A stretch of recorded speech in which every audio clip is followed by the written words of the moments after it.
I can still feel the sting of his hands shoving me to the floor, the coldness in his eyes as he threw me out like garbage. This is what my 61st birthday has come to. My own son treating me like I'm nothing. Like I haven't spent my entire life loving him, raising him, sacrificing for him. And now, because of that wretched wife of his, he can't even stand the sight of me. Laura, even her name makes my blood boil. From the moment Henry brought her home, I knew she was trouble. The way she looked at me, like I was just an obstacle in her path. The way she whispered in Henry's ear, turning him against me little by little. I warned him not to marry her, begged him to see through her manipulations, but he was blinded by lust, by the idea that she loved him unconditionally. Ha! The only thing that woman loves is herself. And now, because of her, I've lost everything: my son, my grandchildren, the family I've dedicated my life to. Cast aside like yesterday's trash. As I sit there wallowing, a car pulls up beside me. The window rolls down, revealing the concerned face of my best friend, Nicole. "Megan, what happened? What are you doing out here?" she asks, her voice laced with worry. I can barely choke out the words. "Henry, he kicked me out, said I was crazy and that it was his house now." Nicole's eyes widen in shock, then narrow in anger. "He did what? On your birthday? Oh, honey, get in the car. You're coming home with me." I climb into the passenger seat, my body numb as Nicole drives. She keeps glancing over at me, her brow furrowed. "This is unacceptable, Megan. Henry can't treat you like this. Something has to be done." I shake my head sadly. "What can I do, Mags? He's a grown man. He's made his choice." Nicole purses her lips, a determined glint in her eye. "Maybe so, but that doesn't mean he gets to get away with it. You're his mother, for God's sake. It's time Henry and that wicked wife of his learned that there are consequences for their actions." I turn to her, confused. "What are you saying?" A slow smile spreads across Nicole's face. "I'm saying, my dear, that it's time for a little revenge, and I know just the person to help us get it." As we speed into the night, I can't help but feel a spark of hope. I feel a flicker of something I haven't felt in a long time: hope. Hope that maybe, just maybe, I can make Henry and Laura pay for the pain they've caused. Maybe karma will finally catch up to them. The day started off well enough. It was my birthday, and despite everything that had happened with Henry, I was determined to make the most of it. I spent the morning tidying up the house, putting up a few decorations, and preparing a special dinner. I even bought a cake from the bakery down the street, the one Henry always loved as a kid. Around noon, I called Henry, my heart fluttering with a mix of hope and nerves. To my surprise, he actually answered. "Hey, Mom, what's up?" His tone was neutral, guarded. I took a deep breath. "Well, I was wondering if you, Laura, and the kids would like to come over for dinner tonight. It's my birthday, and I thought it would be nice to spend some time together as a family." There was a long pause. I could hear muffled voices in the background, like he was discussing it with someone. Finally, he spoke. "Yeah, okay, we can do that. What time?" Relief washed over me. "How about 5 p.m.? I'm making your favorite lasagna." "Sure, see you then," he said, hanging up before I could say anything else. The rest of the day passed in a blur of preparation and anticipation. By the time 5 p.m. rolled around, everything was perfect. The lasagna was bubbling in the oven, the table was set, and the cake was proudly displayed on the counter. Right on time, the doorbell rang. I practically ran to answer it, a huge smile on my face. But the moment I opened the door, my heart sank. Henry stood there with a scowl etched on his face. Beside him was Laura, her lips curled into a sneer. The kids were nowhere to be seen. "Where are the children?" I asked, trying to keep my voice steady. Laura let out a harsh laugh. "We decided it was best they didn't come. Wouldn't want them exposed to any more of your toxic influence." I felt like I'd been slapped. "Toxic influence? What are you talking about?" She stepped forward, jabbing a finger at me. "Don't play dumb, Megan. We all know what a terrible mother you were. The way you turned Henry against his own father, the constant guilt-tripping and manipulation. It's no wonder he wants nothing to do with you." Tears stung my eyes. I looked to Henry, silently pleading for him to defend me, but he just stood there, his arms crossed, saying nothing. "That's not true," I managed to choke out. "I've always loved and supported Henry. I would never do anything to hurt him." Laura's eyes flashed with anger. "Spare us the martyr act. You're just a selfish, vindictive woman who can't stand that Henry has moved on with his life, that he chose me over you." Something inside me snapped. Before I knew what I was doing, I lunged forward, ready to slap that smug look off her face. But Henry stepped between us, grabbing my wrist in a painful grip. "Don't you dare touch my wife," he growled. "You're pathetic, you know that? Coming up with this whole birthday charade, trying to worm your way back in. Well, it's not going to work. We're done with you." With that, he shoved me backward, sending me stumbling. I caught myself on the doorframe, tears now flowing freely down my cheeks. "Henry, please," I whispered. "I'm your mother." But he just shook his head, his eyes cold. "Not anymore. Come on, Laura, let's go." I watched helplessly as they turned and walked away, slamming the door behind them. The sound echoed through the empty house, a brutal finality to it. And there I stood, alone on my birthday, my heart shattered into a million pieces. I don't know how long I stood there, frozen in the aftermath of Henry and Laura's cruelty. Minutes, hours, it all blurred together. The pain in my chest was unlike anything I'd ever felt before, a deep aching void that threatened to swallow me whole. Eventually, I managed to close the door, my hands shaking.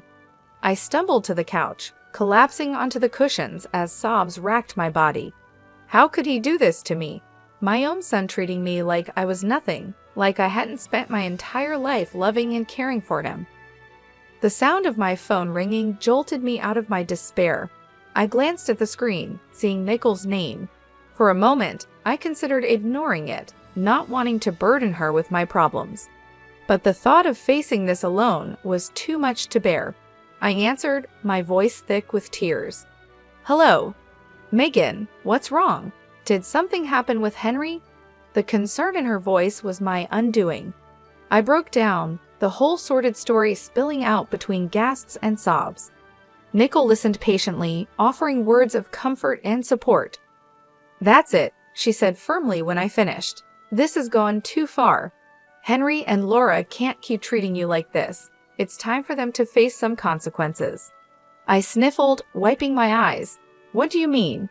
"I mean it's time for a little payback. They think they can just walk all over you, but they've got another thing coming. You're a strong woman, Megan. It's time to start acting like it." Her words ignited a spark within me, a flicker of anger amidst the pain. She was right. I couldn't just sit here and wallow. I needed to do something to take back control. "Okay," I said, my voice steadier now. "What do you have in mind?" I could practically hear Nicole's grin through the phone. "Meet me at the diner in an hour. I've got someone I want you to meet. Trust me, he's going to be a big help." An hour later, I was sitting across from Nicole in a booth at the local diner. She had a mischievous glint in her eye as she sipped her coffee. "So who is this mystery person?" I asked, curiosity getting the better of me. As if on cue, the bell above the door jingled. Nicole waved at someone behind me. There he is now. I turned, my eyes widening as a tall, broad-shouldered man approached our table. He had a rugged, no-nonsense look about him, like someone who had seen his fair share of trouble. "Megan, meet my brother Jack," Nicole said, gesturing for him to sit. "He's a private investigator." Jack nodded at me, his gaze assessing. "Nicole filled me in on your situation. I'm sorry to hear about what your son and his wife did. That's rough." I shrugged, trying to appear nonchalant even as the pain twisted in my gut. "It is what it is, but Nicole seems to think you can help." He leaned forward, his elbows on the table. In my line of work, I've learned that everyone has secrets, skeletons in their closet. And from what Nicole's told me, I'm betting your daughter-in-law has more than a few." A tingle of anticipation ran down my spine. "What are you saying?" Jack smiled, slow and dangerous. I'm saying, let me dig into Laura's past. If there's dirt to be found, I'll find it. And once we have that ammunition, well, let's just say karma has a way of coming back around. I sat back, my mind reeling with the possibilities. Could this really work? Could I finally make Henry and Laura pay for what they'd done? Looking into Jack's confident eyes, I made my decision. I'm in, let's do this. He nodded, satisfied. Excellent. Give me a week. I'll be in touch, he said as he stood to leave. I felt a new sense of purpose and determination. They thought they could break me, but they were wrong. It was time for revenge. The week crawled by, each day feeling like an eternity of waiting and wondering. I tried to keep myself busy, throwing myself into cleaning the house, running errands, anything to distract myself from the constant churning of my thoughts. What would Jack find? Would it be enough to bring Henry and Laura down? Nicole checked in on me daily, offering words of encouragement and support. She was the only thing keeping me sane, the only person who truly understood the depth of my pain and anger. Finally, on the 7th day, my phone rang. It was Jack. Megan, it's me. I've got something. Can you meet me at my office in an hour? My heart leaped into my throat. Of course, I'll be there. I arrived at Jack's office with 20 minutes to spare, my nerves jingling. Nicole was already there, pacing the small waiting area. She gave me a tight hug when I entered. Are you ready for this? She asked, searching my face. I nodded, steeling myself, as ready as I'll ever be. Jack emerged from his office, a grim expression on his face. Come on in, ladies. We settled into the chairs opposite his desk, the air thick with tension. Jack opened a manila folder, spreading out a series of documents and photographs. So I did some digging into Laura's background, he began, tapping the papers. And let me tell you, this woman is no saint. He slid a document toward me. First off, she has a criminal record embezzlement from her previous job. She managed to avoid jail time, but it wasn't pretty. I stared at the paper, a mug shot of Laura staring back at me. She looked younger, but those cold eyes were unmistakable. But that's not all, Jack continued, his voice grave. I also found out that she's a person of interest in the death of her ex-boyfriend. Nicole gasped. I felt like I'd been punched in the gut. What do you mean? I managed to ask, my voice shaking. Jack handed me a newspaper clipping. 3 years ago, her ex was found dead under mysterious circumstances. The police suspected foul play, but they could never prove anything. Laura was the last person to see him alive. I scanned the article, my eyes catching on phrases like suspicious death and ongoing investigation. My mind reeled, trying to reconcile this information with the woman my son had married. So what does this mean? Nicole asked, voicing the question in my mind. It means, Jack said, that we have the ammunition we need. We can use this information to confront Laura and Henry. They need to know that we're not backing down. Jack leaned back in his chair, his fingers steepled. It means we have leverage. If this information comes to light, Laura's life as she knows it would be over. Her reputation, her marriage, everything. A flicker of hope ignited in my chest. So what do we do now? A slow smile spread across Jack's face. Now we use it. We let Laura know that we have this information and that if she doesn't want it to go public, she needs to convince Henry to make things right with you. Nicole nodded, her eyes gleaming. And if she refuses? Jack shrugged. Then we go to the police. We let them reopen the investigation into her ex's death. One way or another, Laura will face the consequences of her actions. I sat there, stunned, trying to process it all. Could it really be this simple? Could I really make Laura pay for what she's done, for turning Henry against me? Looking at the determination on Nicole and Jack's faces, I felt a surge of strength. They believed in me, believed that I deserved justice, and for the first time since that awful birthday, I believed it too. Let's do it, I said, my voice steady. Let's make them pay. Jack grinned, a predatory gleam in his eye. Excellent. Give me a day to put everything in motion. By this time tomorrow, Laura won't know what hit her. As we left the office, Nichols squeezed my hand. "You're doing the right thing, Megan. Don't ever doubt that." I squeezed back, feeling a sense of purpose and righteous anger. They had picked the wrong woman to mess with. It was time for Laura to learn that lesson the hard way. True to his word, Jack called me the next day. "It's done," he said, a note of satisfaction in his voice. I've sent all the information to Laura, along with a message letting her know that if she doesn't want it to go public, she needs to convince Henry to make amends with you.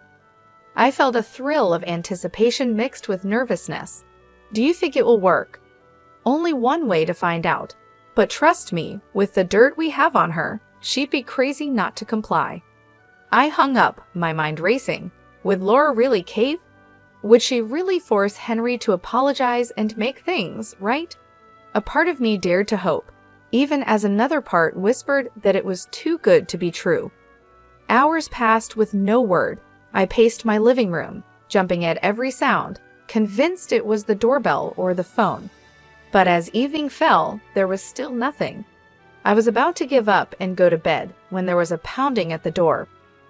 My heart in my throat, I opened it to find Henry standing there, his face full of fury. "What the hell did you do?" he snarled, pushing past me into the house. I stumbled back, caught off guard. "What are you talking about?"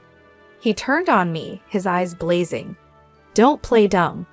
Laura told me everything about the private investigator, about you digging up her past. What? You thought you could blackmail her into making me forgive you?" I stood my ground, lifting my chin. I didn't blackmail anyone. I just let her know that her actions have consequences, that she can't destroy my life and get away with it. Henry let out a harsh laugh. "Destroy your life? Are you serious? You're the one trying to destroy our marriage, our family, first with your constant guilt-tripping and manipulation, and now this." Anger surged through me, hot and bright. "I'm not the one who turned you against me, Henry. That was all Laura. She's poisoned you. Can't you see that? She's a criminal, a liar, maybe even a murderer." For a moment, Henry looked stunned, then his face hardened. "You're unbelievable. You really think I'm going to believe your crazy accusations over my own wife, the mother of my children? They're not accusations, they're facts. Jack found proof." "I don't care what your detective friend found," Henry roared. "Laura is my wife, and I trust her. I love her, and nothing you say or do is going to change that." Tears stung my eyes, blurring my vision. "So that's it then? You're choosing her over me, your own mother?" Henry's jaw clenched. "You made that choice for me the moment you decided to pull this stunt. I'm done with you, Mom. Done with your lies, your schemes, all of it." He turned to leave, and panic seized me. I couldn't lose him, not like this. "Henry, please," but he was already gone, slamming the door behind him with a finality that shook me to my core. I sank to the floor, sobs tearing from my throat. It wasn't supposed to happen this way. The truth was supposed to set me free, to bring Henry back to me. Instead, it had only driven him further away. Through my tears, I heard my phone ringing. It was Jack. I answered, my voice thick and shaky. "Megan, what happened? Did it work?" A bitter laugh escaped me. No, it didn't work. Henry, he's gone. He chose Laura." There was a pause, then Jack spoke, his tone determined. "Then we move on to Plan B. We go to the police and get them to reopen the investigation into Laura's ex's death." I shook my head even though Jack couldn't see me. "What's the point? It won't change anything. Henry's made his choice." "This isn't about Henry anymore," Jack said firmly. "This is about justice, about making sure Laura pays for what she's done, one way or another." I closed my eyes, exhaustion and grief washing over me. Could I do it? Could I really destroy my son's wife, the mother of my grandchildren? But then I remembered the look in Henry's eyes, the venom in his voice, and the way Laura had smirked, so smug and self-satisfied. They had brought this on themselves, and now they would face the consequences. "Okay," I whispered, a new resolve hardening in my chest. "Let's do it. Let's make her pay." The next few days were a blur of activity. Jack and I gathered all the evidence he had collected, organizing it into a neat package to present to the police. Nickel was a constant presence, offering support and encouragement when my resolve wavered. Finally, the day arrived. We walked into the police station, heads held high, ready to blow the lid off Laura's sordid past. The detective listened intently as we laid out our case, his brow furrowing as he examined the documents and photographs. When we finished, he sat back with a grim expression on his face. "This is serious stuff," he said, tapping the file. "If what you're saying is true, we have grounds to reopen the investigation into Miss Wilson's ex-boyfriend's death." I felt a surge of vindication. "It is true, every word of it." The detective nodded. "All right then, leave this with me. I'll get the ball rolling." We left the station with a sense of anticipation thrumming through me. It was really happening. Laura was finally going to face the music. 3 days later, I received a call from Jack. "Turn on the news," he said, a note of triumph in his voice. I did as he said, my heart pounding as the anchor's face filled the screen. "Breaking news," she announced, her expression grave. "Local woman Laura Berlin has been arrested in connection with the previously unsolved death of her ex-boyfriend Brian Cox. New evidence has come to light, prompting police to reopen the investigation."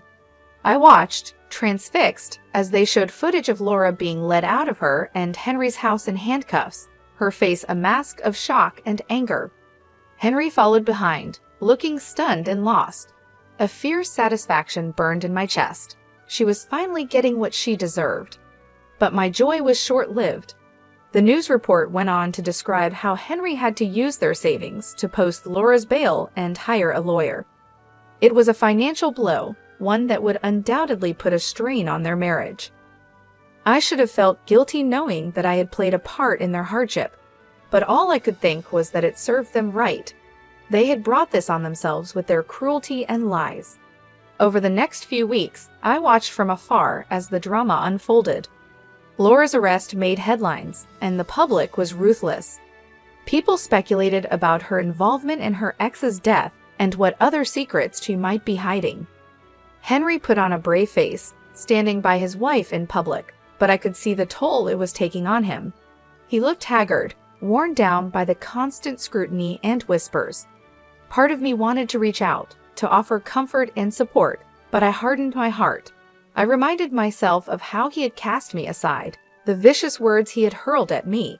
He had made his bed, and now he would lie in it. One afternoon, as I was returning from the grocery store, I spotted a familiar figure on my doorstep. It was Henry, his shoulders slumped, his eyes red-rimmed. For a moment, I considered ignoring him, pretending I wasn't home, but curiosity got the better of me. "What do you want?" I asked coldly as I approached, my arms laden with bags. Henry looked up, his expression a mix of exhaustion and desperation. "Mom, I need your help." I raised an eyebrow. "Oh, now you need my help? What happened to being done with me and my schemes?" He flinched as if I'd struck him. I know I said some awful things, but this is bigger than that. Laura's in real trouble, Mom. The evidence against her is bad."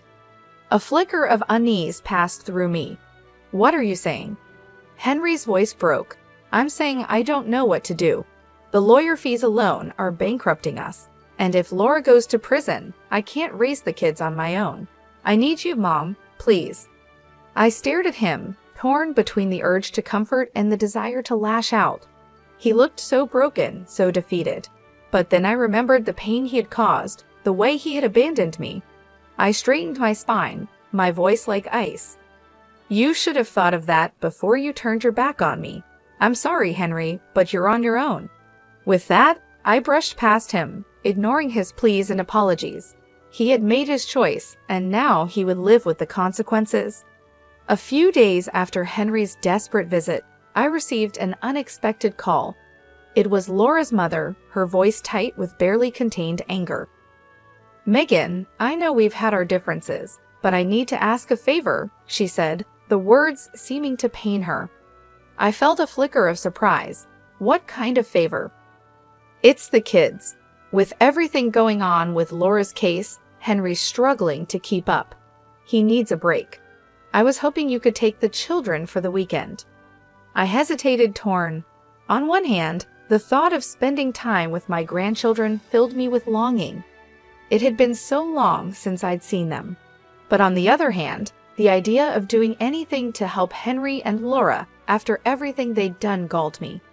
Please, Megan, Laura's mother pressed, as if sensing my reluctance.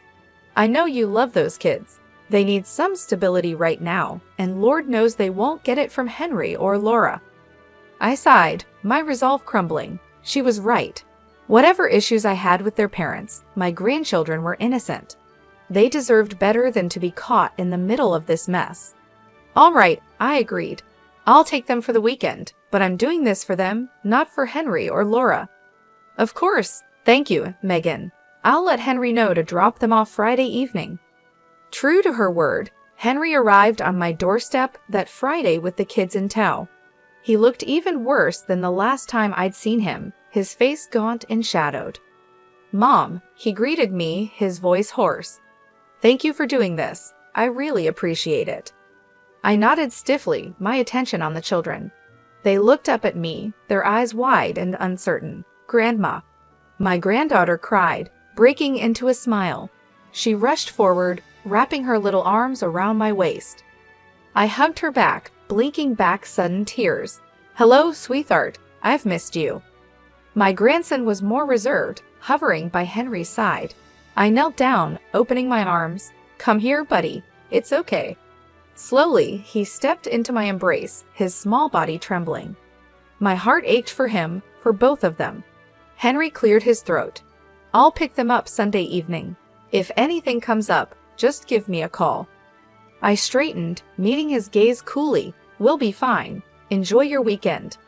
With a final nod, he left, leaving me alone with the kids. I took a deep breath, forcing a smile. Who wants pizza for dinner? The weekend passed in a blur of laughter, games, and stories. For a little while, I was able to forget the drama and heartache, lost in the simple joy of being with my grandchildren. But all too soon, it was over. Henry arrived to collect the kids, his expression guarded as they gathered their things. My granddaughter tugged on my hand. Grandma, can we come stay with you again soon? We had so much fun. I smiled, smoothing her hair. Of course, honey, anytime you want. Henry's jaw tightened. We should get going. Say goodbye, kids. They hugged me tightly, their little faces sad. I watched as they climbed into Henry's car, my heart heavy. As he prepared to leave, Henry paused and turned back to me. Listen, Mom, about what they said. I don't want you getting any ideas. This was a one-time thing. I bristled, anger sparking. Excuse me? You think I'm trying to turn them against you? Wouldn't be the first time, he muttered. I saw red. How dare you? I have done nothing but love and support those children, which is more than I can say for you and Laura. You're so wrapped up in your own drama, you can't even see how much they're hurting. Henry's face flushed. You have no idea what we're going through. No idea the stress, the pressure. And whose fault is that? I cut him off. You chose this, Henry. You chose Laura and all the chaos that comes with her. Don't you dare put that on me. He stared at me, his eyes hard. This isn't over, Mom. I won't let you poison my kids against me the way you did with Dad. With that, he got in the car and drove away, leaving me shaking with rage and hurt. I stood there, watching until the car disappeared from view, a cold determination settling over me. If Henry wanted to play hardball, then so be it. I was done playing nice. It was time to end this once and for all. The day of Laura's trial arrived, cold and gray. I dressed with care, choosing a somber black suit that radiated quiet authority. Nicole picked me up, her face set with grim determination. Are you ready for this? She asked as we drove to the courthouse. I nodded, my jaw tight. I've been ready for a long time. We met Jack on the steps, his expression serious. I've got a surprise for you, he said, leading us inside. I tracked down Brian Cox's family. They're here to testify. I felt a surge of gratitude and vindication.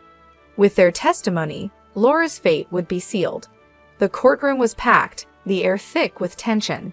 I took my seat behind the prosecutor's table, my heart pounding as Laura was led in, her wrists and ankles shackled. She looked pale and drawn, but her eyes still glittered with malice when they met mine. Henry sat stiffly beside her, his face a mask of conflicting emotions. I looked away, focusing on the judge as he called the court to order. The trial was grueling and emotional. The prosecutor laid out the evidence against Laura in detail, painting a picture of a cruel, calculating woman who would stop at nothing to get what she wanted. But it was the testimony of Brian Cox's family that truly sealed her fate. His mother, a frail silver-haired woman, spoke of her son's kind heart and bright future cut short. His sister wept as she recounted Laura's controlling and abusive behavior, how she had isolated Brian from his loved ones. Through it all, Laura sat stone-faced, her eyes cold and empty. Henry grew more and more agitated, his knee bouncing and his hands clenched into fists. Finally, it was time for the verdict. The jury filed back in, their faces somber. The foreman stood, clearing his throat.